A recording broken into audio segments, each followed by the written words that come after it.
আল্লাহ দান করে আমি নবী বন্টন করি। ওই নবীর ব্যাপারে আল্লাহ 10 পারায় বললেন আমানা কামু ইল্লা আন আমনাহুল্লাহু ওয়া রাসূলুহু মিন ফাদলি। ধনী আমি আল্লাহও বানাই, ধনী আমার রাসূল বানায়। সুবহানাল্লাহ।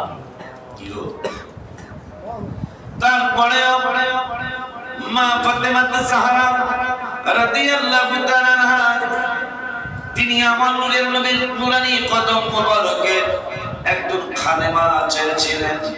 নূরের সাল্লাল্লাহু বললেন ফাতেমা প্রত্যেক নামাজের পরে সুবহানাল্লাহ 33 বার পড়বে, মা আলহামদুলিল্লাহ 33 বার পড়বে, আল্লাহু আকবার 33 বার 34 বার পড়বে, খাদেম লাগবে না। সুবহানাল্লাহ।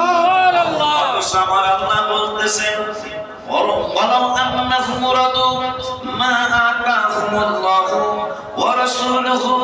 আমার আল্লাহ বলতেছেন কত না সুন্দর হইতো, কত না ভালো হইতো, আল্লাহ এবং আল্লাহর রাসূল তাদেরকে যা দিয়েছে তাতে যদি তারা সন্তুষ্ট থাকতো। মারহাবা। আল্লাহ বলে দিল আমিও দেই, আমার রাসূলও দেয়। মারহাবা। কোরআন শরীফ শুধু আজকের জন্য না, কিয়ামত পর্যন্ত কোরআন আল্লাহ যেমন চিরঞ্জীব চিরস্থায়ী, কোরআনও চিরঞ্জীব চিরস্থায়ী। কোরআনের মতো নয় নাই হয় নাই, যেহেতু কোরআন বলেছে বাল হুয়া কুরআনুম মাজিদুম ফি লাওহিম মাহফুজ। আল্লাহ নিজেই বললেন কোরআনের বাড়ি কই জানোনি? আমার কোরআনের বাড়ি হইল লাওহে মাহফুজে। ওই আল্লাহ রাব্বুল আলামিন কোরআনুল কারীমের ব্যাপারে এত কিছু বললেন, আর এক জায়গায় বললেন ওয়ারাতিল কোরআন তারতিলা। এই কোরআনের মধ্যে আমার আল্লাহ বলে দিলেন, প্রথমে বললেন এই কিতাবে কোনো সন্দেহ নাই, পরে বললেন হুদাল্লিল মুত্তাকিন, আমার কোরআন পরহেজগারদেরকে হেদায়েত দিবে। এই কোরআনে আমার আল্লাহ বলে দিলেন আমিও দেই, আমার রাসূলও দেয়। এখন আল্লাহ কয় দেয়, কিন্তু মোল্লা কয় দিতে না।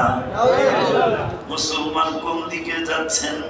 আমার মনে হয় আমরা ধ্বংস হয়ে যাব। আল্লাহ কোরআনে বলতেছেন প্রথমেই কোনো সন্দেহ নাই আমার কোরআনে, তবে বিশ্বাসীদেরকে আমার আল্লাহ হেদায়েত দিবে আমার এই কোরআন, পরহেজগারদেরকে হেদায়েত দিবে আমার এই কোরআন। আমার আল্লাহ রাব্বুল আলামিন ওই কোরআনের চ্যালেঞ্জ প্রথমে চ্যালেঞ্জ দেয়া 10 পারার 15-20টা সূরা তাওবায় বললেন, সম্ভবত সূরা তাওবার 57 নম্বর আয়াত। আমার আল্লাহকে বলা আন্নাহুম রাদু, তারা যদি সন্তুষ্ট হইতো, সন্তুষ্ট থাকতো। কেন? বলা আন্নাহুম রাদু মা আতাহুমুল্লাহু ওয়া রাসূলুহু। আল্লাহ এবং আল্লাহর রাসূল তাদেরকে যা দিয়েছে তারা যদি এটা সন্তুষ্ট থাকতো। হায় হায় হায় হায়, আল্লাহ এবং আল্লাহর রাসূল তাদেরকে যা দিয়েছে এইটা হকপন্থী দরবারগুলিতে এই কোরআনের আয়াত বিশ্বাস কইরা পানে কথা কয় হকপন্থী দরবারগুলি গুলো তাহলে ব্যাহক আছে।